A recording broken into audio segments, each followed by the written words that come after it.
بسم الله الرحمن الرحيم الحمد لله رب العالمين والصلاة والسلام على سيد المرسلين وخاتم النبيين محمد صلى الله عليه وسلم أما بعد أعوذ بالله من الشيطان الرجيم بسم الله الرحمن الرحيم سبحانك لا علم لنا إلا ما علمتنا إنك أنت العليم الحكيم رب اشرح لي صدري ويسر لي أمري واحلل عقدة من لساني يفقه قولي.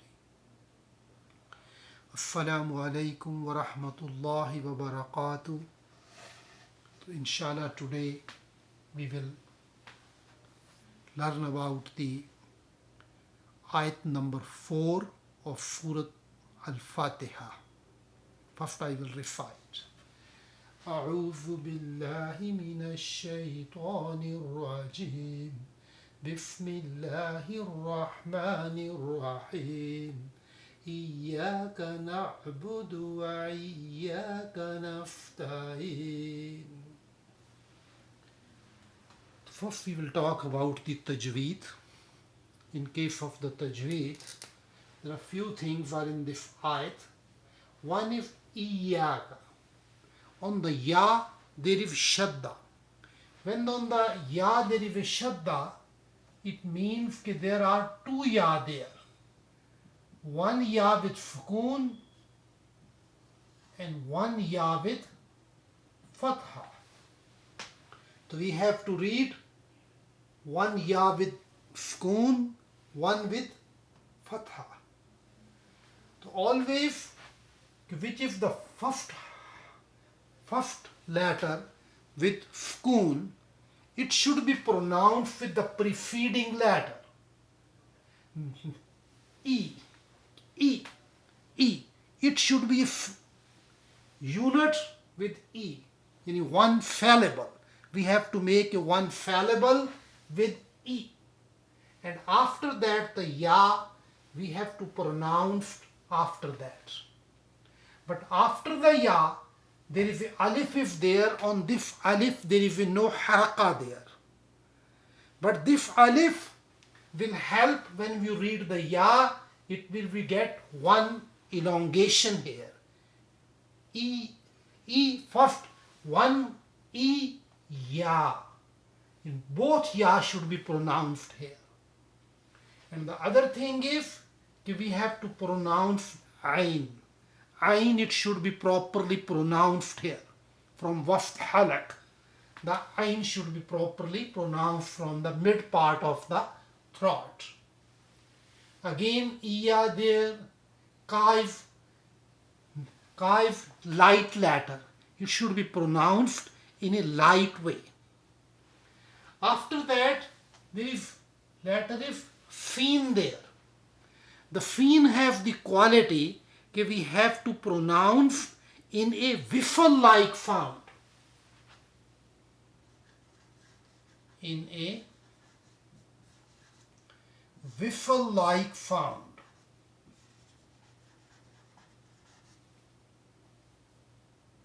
Whistle-like sound we have to pronounce. The best example I can quote here. When we say La masjidun,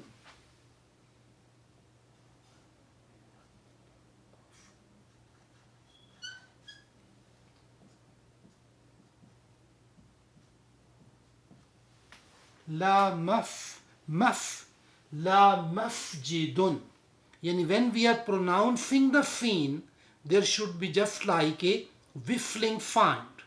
These type of the words are called harfe fafiria. Harfe fafiria. Okay, the whistling sound is coming there. After that, if ta. So this ta pronunciation and the one is this ta and other is ta. when we have to pronounce the ta, it should be in a light way. The ta, if we make a ta, then it becomes heavy. So in that way we have to pronounce this ta in a light way here.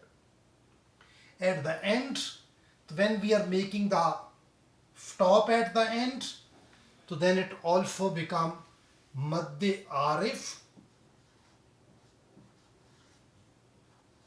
Madde Arif Waqfi. We already talked in our previous lectures how the Madde Arif Waqfi is created. It is created when we are making the sukoon here. One thing is we have to pronounce the ya in 2 times due to shadda. This alif has no haraka, but it will get the elongation with the help of ya there. This ka should be pronounced light, and ain sound should be clear. Then sin, the whistling sound showing. Ta is with light letter here. Then ain again ain should be pronounced. And after that, when we are making the sukoon, Madde Arif Waqfi will be there. Iyyaka na'budu wa iyyaka nasta'in. Iyyaka na'budu wa iyyaka nasta'in.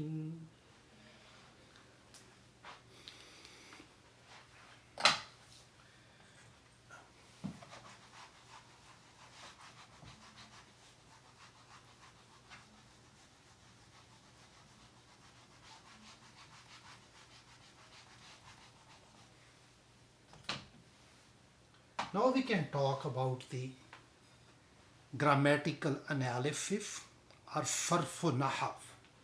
How the grammar and how the construction of this ayat is developed. But before going to that grammar, first I like to show you some points in the translation. If you see in the majority of the book, majority of tafasir, they have given the translation in that way. You alone we worship, and you alone we seek help.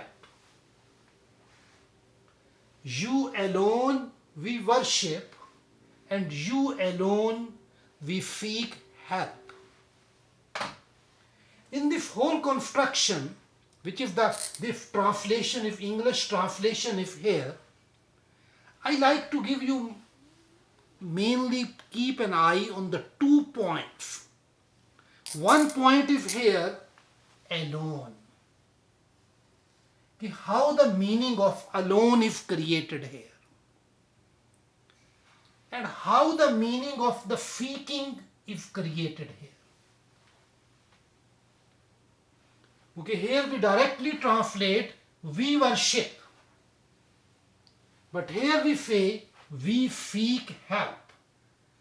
So inshallah, when we are going in the next few minutes, it will be clarity happen how the meaning of the alone is here and how the meaning of the seek is here.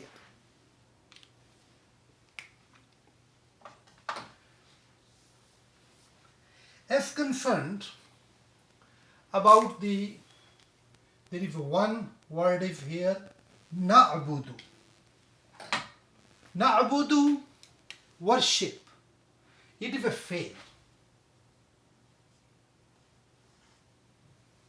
Na'budu. Nasta'in is also fail here. Na'budu fail, verb, and nasta'in fail, verb. Then there is a ka is there. Ka. Ka is called isme zamir.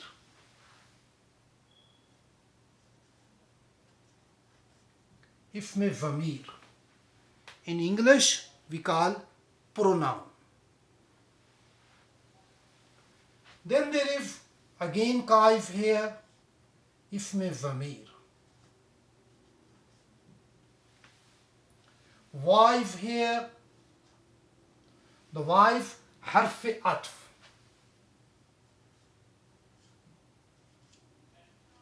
Harf atf, conjunction, just like and. Okay, it is connecting with the two front tenses. The two front tenses are connected with the help of the wa there. If concerned about the na'budu, na'budu basically, his root letters are ain, ba, dal. Ain, ba, dal is the root letter. From that, the verb is derived abada. Abada for fi'l mazi or for past tense. Ya'budu. Ya'budu fi'l mudari. Fi'l mudari is used for future tense and for present tense. Abada ya'budu. But our verb is basically na'budu. It is fi'l mudari here. Fi'l mudari. And it is covering the present and future. So then I wrote few, when you are doing the gardan of the Arabic language, so then you are changing according to the pronouns. I wrote only some figa which are called marfu figa of the gardan. Ya'budu. When we say Ya'budu, he worships. Ta'budu, she worships. Also ta'budu, you male worship. A'budu, I worship. Na'budu, we worship. In the ayat, the word is na'budu. So here is na'budu. This na'budu is we worship. But this ya, ta, a, na, these are all called alamati muzari. These are the signs of the muzari. From that we can judge. So due to that reason, they are indicating that they are fil muzari. We will try to little bit more analyze this word.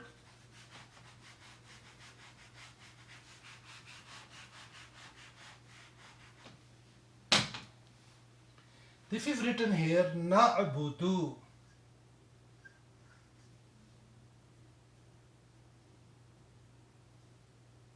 Na'budu. Na'budu, noon is basically here, the noon is basically alamati muzari. Alamati muzari. One thing keep in mind, in English we are using two words. We worship. In we and worship we use two words. But in Arabic we are using only na'budu. The na'budu is also giving the meaning we worship. So how this meaning we are getting from na'budu, it is alamati muzari. And also we can say that inside the na'budu, the subject is hidden. Subject is hidden there. It is understood that inside there is a subjective here. For that the subject is nahnu. Nahnu, we. Yani by default, when we say na'budu, the nahnu is inside, hidden it. In English we write two we worship, but in Arabic we only write na'budu. Okay, na'budu means we worship. If we say na'buduka, if we say na'buduka, na'buduka means we worship you.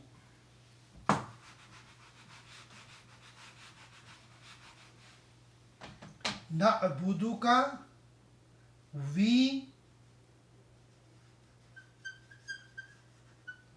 worship you. What I did here, I put ka here. Ka is pronoun, isme zamir. The simple translation is that we worship you. But little bit I like, basically this ka is it is called zamir muttafil. Zamir muttafil means attached pronoun. These pronouns are attached with the verb. So due to that reason, these are called attached pronoun or zamir muttafil. In zamir muttafil, there are the different sigas: first person, second person, third person. But I only mentioned here for second person which sigas are there. In Arabic, it is called hazir. That person, second person, means to whom I am talking directly. He is in front of me. So for that, these sigas, these zamairs are used. Yani for muzakkir wahid, we are using ka. For musanna means dual, kuma. For plural, kum. Muannas, ki. Kuma. Kunna. So basically here, ka is giving the meaning of you. So we attach na'buduka, we worship you. But in this ayat,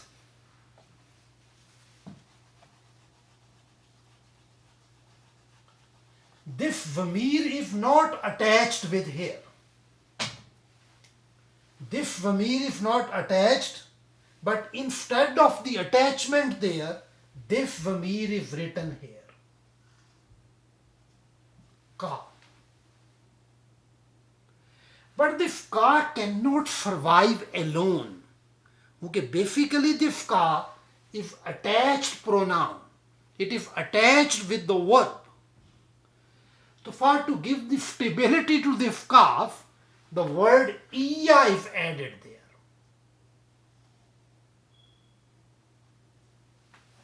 So that this ka can survive here. When this ka can survive here,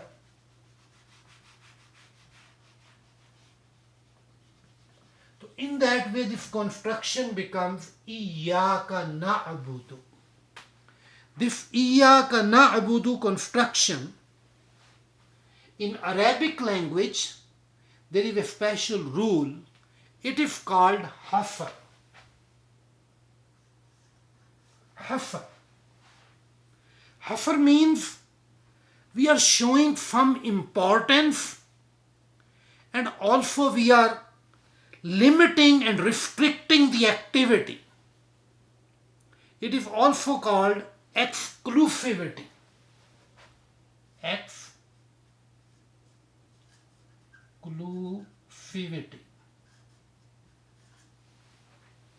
When we are putting the hasr here,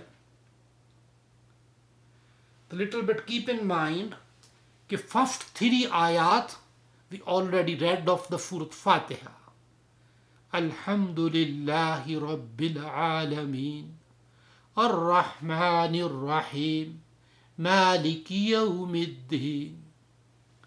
After that, this ayat, the siga of the ka came here.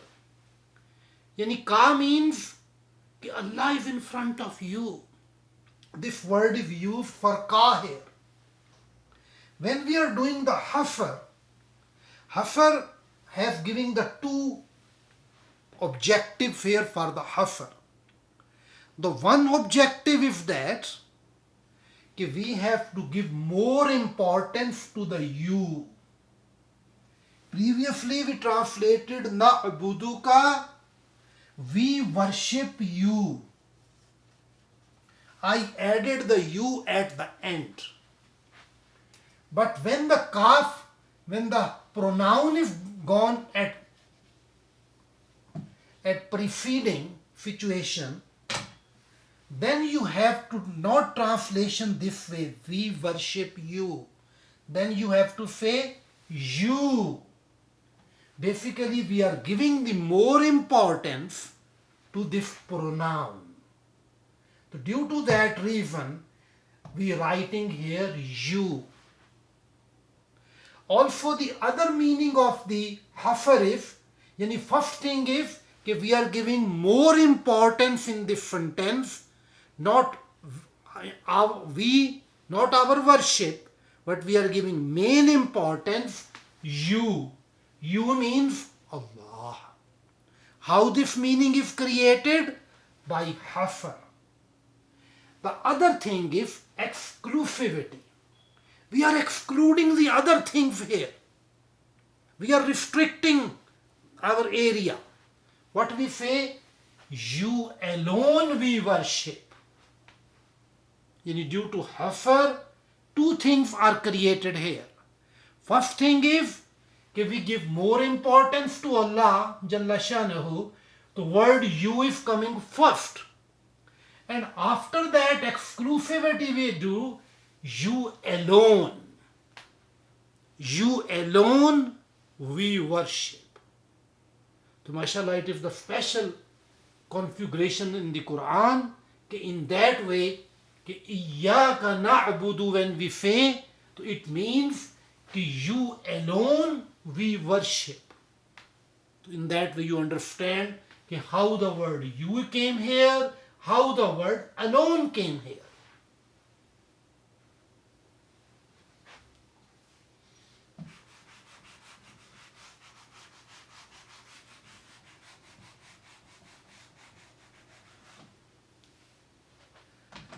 Also, there is a very important thing in the Dua Qanut.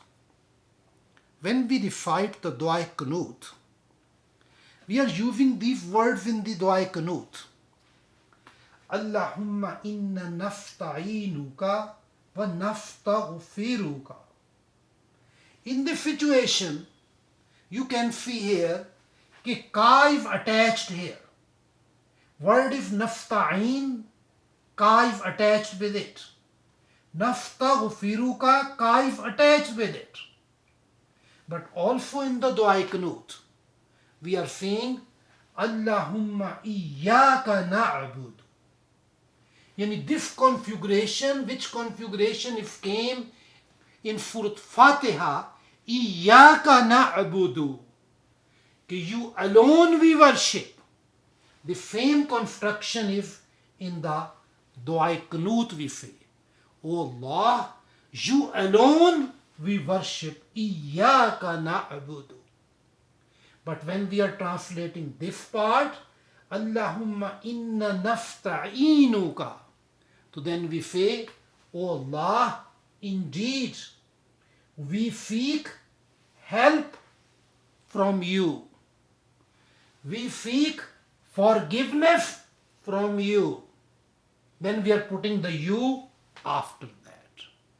And in that way we learn both type of the constructions. These are in the Dua Qanut, which we are reading in the Salatul Witr. But in the Iyyaka na'budu, this construction is in the Surah Fatiha. After that, wa is harf ataf, it is only combining purpose. The other verb is here nafta'in. Basically the nafta'in, the root letter for the nafta'in is ain, wa, noon. Ain wa noon. In Falafi Mujarrad, Ana Ya'unu. And the figure is going on there. But when we are creating the meaning, we seek help. Seek help, then we have to go in other bab, this called Bab-e Istaf'al. Bab-e Istaf'al is basically the Falafi Mazid. In Arabic it is called Bab Falafi Mazid. Falafi means theory. Mazid means addition.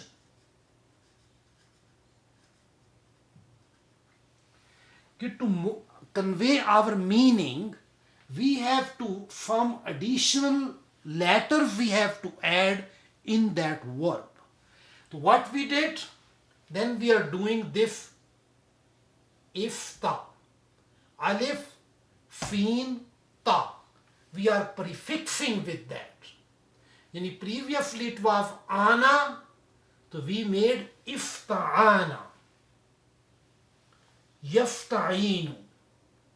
So from Yafta'inu, to then we made Yafta'inu, Nafta'inu. Nafta, he seeks help, Yafta'inu. Basically, Ifta is the basically we adding, it is called Bab-e Istaf'al. Bab-e Istaf'al when we are using basically in the meaning of seeking something, asking something, when we have to say in that way. Here, when we say Yafta'inu, he seeks help. Nafta'inu, we seek help. But in the same thing, in the Arabic only one word, Nafta'inu. But when we are translating in English, so we say, we seek help. Why these three letters are here? Because this is a Bab Falafi Mazid. We are adding some letters to increase the meaning. So due to that reason, this Nafta'inu, we seek help. Also we are using the word Nastaghfiru. Nastaghfiru means we ask forgiveness. But again we can, same construction is here. Iyyaka na'budu wa iyyaka nasta'in. Again Iyya is here, Hafar is there. Due to that reason we put the word you for Allah first. After that we use the word alone. You alone we seek help. You alone we worship, and you alone we seek help. In that way, Yafta'inu, Nafta'inu, we seek help, we made these things. It is a information about the grammar, how this grammar is. So inshallah, when you learn these things, the meaning of the ayat will be more clear.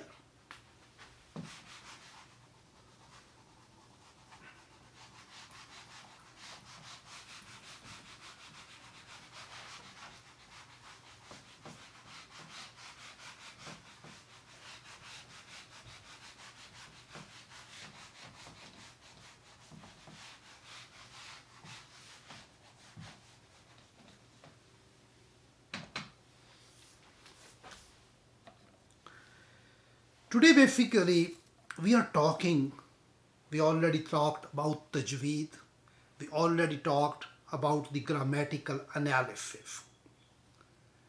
Now we have to take little bit take home message.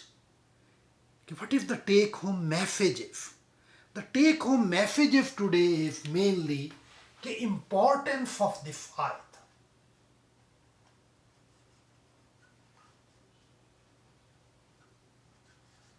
Importance of this ayat. The first thing is, the importance is by counting.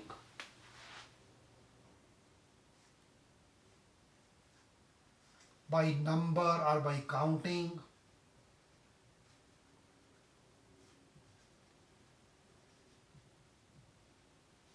Count.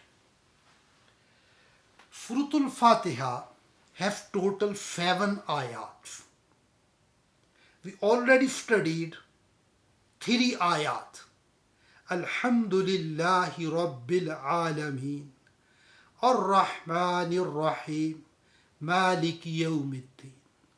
Yani 3 ayats are coming before this ayat. And after this ayat, 3 ayats are coming. صراط الذين أنعمت عليهم غير المغضوب عليهم اهدنا الصراط المستقيم صراط الذين أنعمت عليهم غير المغضوب عليهم ولا الضالين. So it means that this ayat is a central ayat.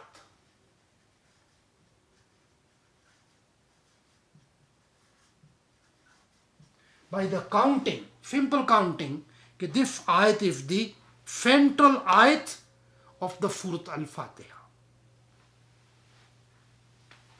The other thing is, the other parameter is, it is called grammatical analysis.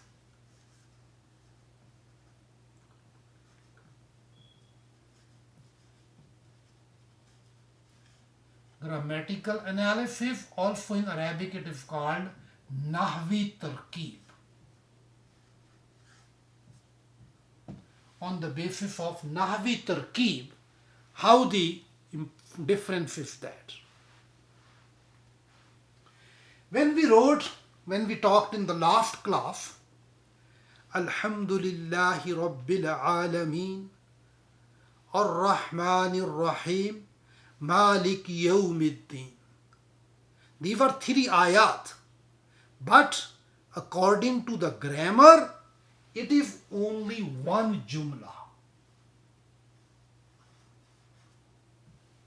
This is only one jumla is there. And the same situation happened after that. صراط الذين أنعمت عليهم غير المغضوب عليهم ولا الضالين. From اهدنا الصراط المستقيم, from اهدنا الصراط المستقيم up till end of the Surah Fatiha. Whole these 3 ayats are there. But these 3 ayats are also only making one jumla. Only making one jumla. Yani one jumla is containing 3 ayat here and other 3 ayat jumla is there. But in this ayat, Iyyaka na'budu, it is a full jumla. Jumla failure. Iyyaka nasta'een, jumla failure. This ayat contains 2 jumla.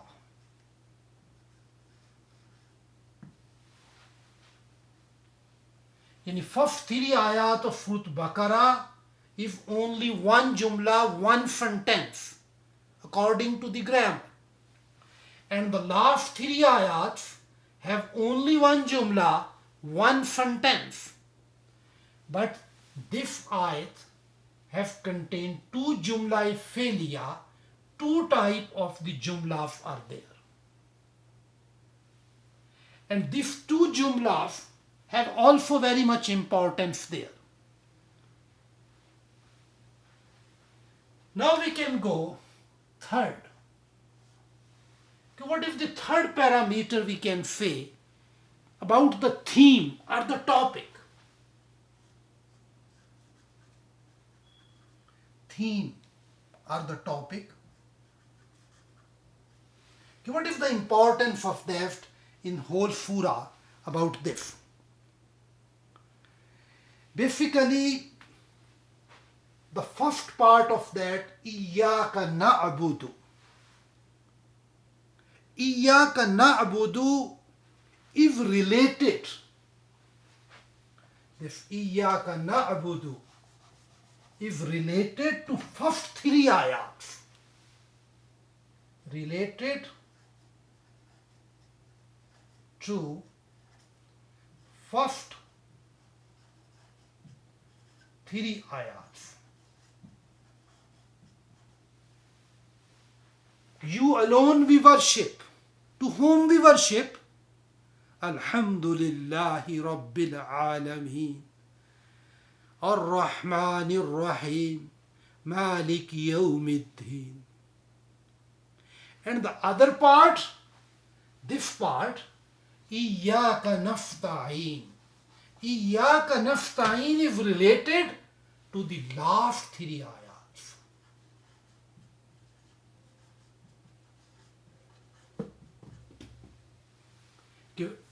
You alone we seek help. What type of help we need? Ihdina as-sirat al-mustaqim. After that, the detail of that, what type of hadaya we need, what type of sirat we want. This part, Iyyaka na'budu is related to the first three ayats. And Iyyaka nasta'een is related with the last three ayats. So in that way you can see what is the importance of this one. And the other point is here, when we read first three ayats, Alhamdulillahi Rabbil Alameen, Ar-Rahmanir Rahim, Malik Yawmiddin. That whole talk is just like a khabariya. They are giving you a information. And all it is a third person thing. Third person means ghaib, which is not here. But when we started the fourth ayat, immediately the pronouns are changed. Pronoun we use for hazir here. Basically we are talking directly with Allah. When any person we are using the sigha for the hazir or for the second person, then it means that direct conversation is started now. So in this situation, it is a direct conversation with Allah. Iyyaka na'budu wa iyyaka nasta'een. Direct conversation is going on with Allah. So immediately sigha is changed there, and hazir sigha and second person sigha is there. Then the conversation is started from here.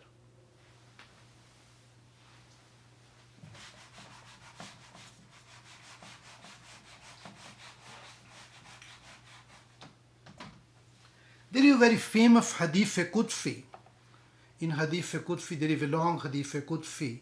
In that, when a person reciting the Surah Fatiha in the Salat, Allah is answering for every ayat. When you read one ayat of the Surah Fatiha, Allah is immediately answering to you on that ayat. I would like to highlight here, when we say in the Salat, Iyyaka na'budu wa iyyaka nasta'een, what the Allah is saying here? Allah is saying here, immediately reply of Allah is, Hava baini. Hava baini.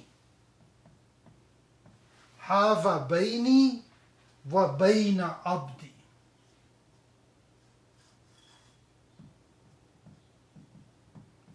Hava baini wa baina abdi. Wa baina abdi wali abdi.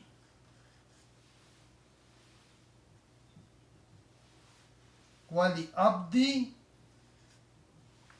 مَا فَعَلَ.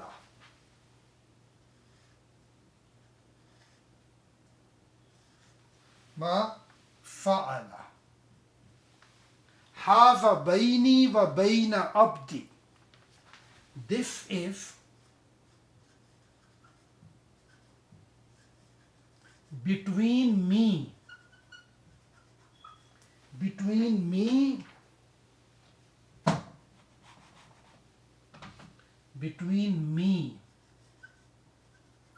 and my servant.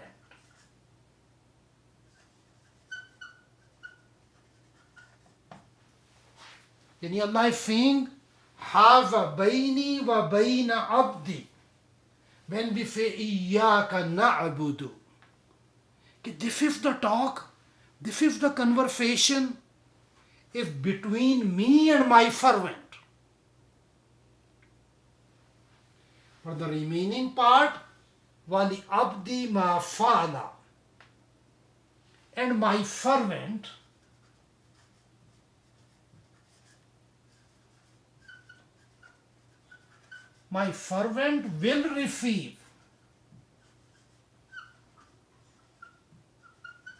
will receive whatever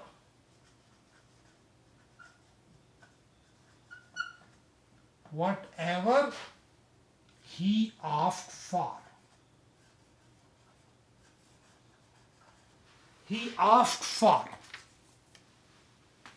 It is the reply for wa iyyaka nasta'in. My servant will receive whatever he asks for. After that, what we are asking, Ihdina siratal mustaqim. So when we will recite, okay, mashallah, in every rakat of the salat, we are reading, Iyyaka na'budu wa iyyaka nasta'in. So if we have clarity of these things, so inshallah these things will help us. Our salat is improved.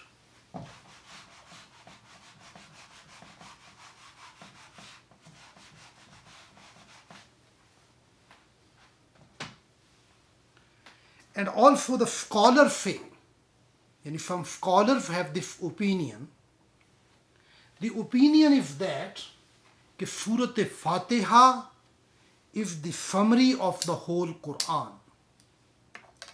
Surah Al-Fatiha is the summary of the whole Quran.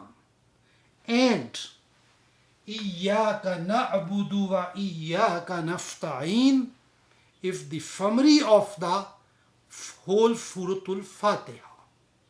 And so much important this ayat.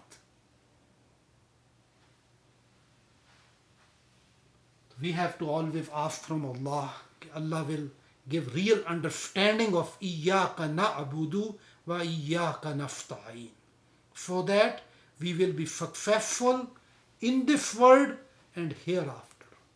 Subhanakallahumma wa bihamdika ashhadu an la ilaha illa anta astaghfiruka wa atubu ilayk.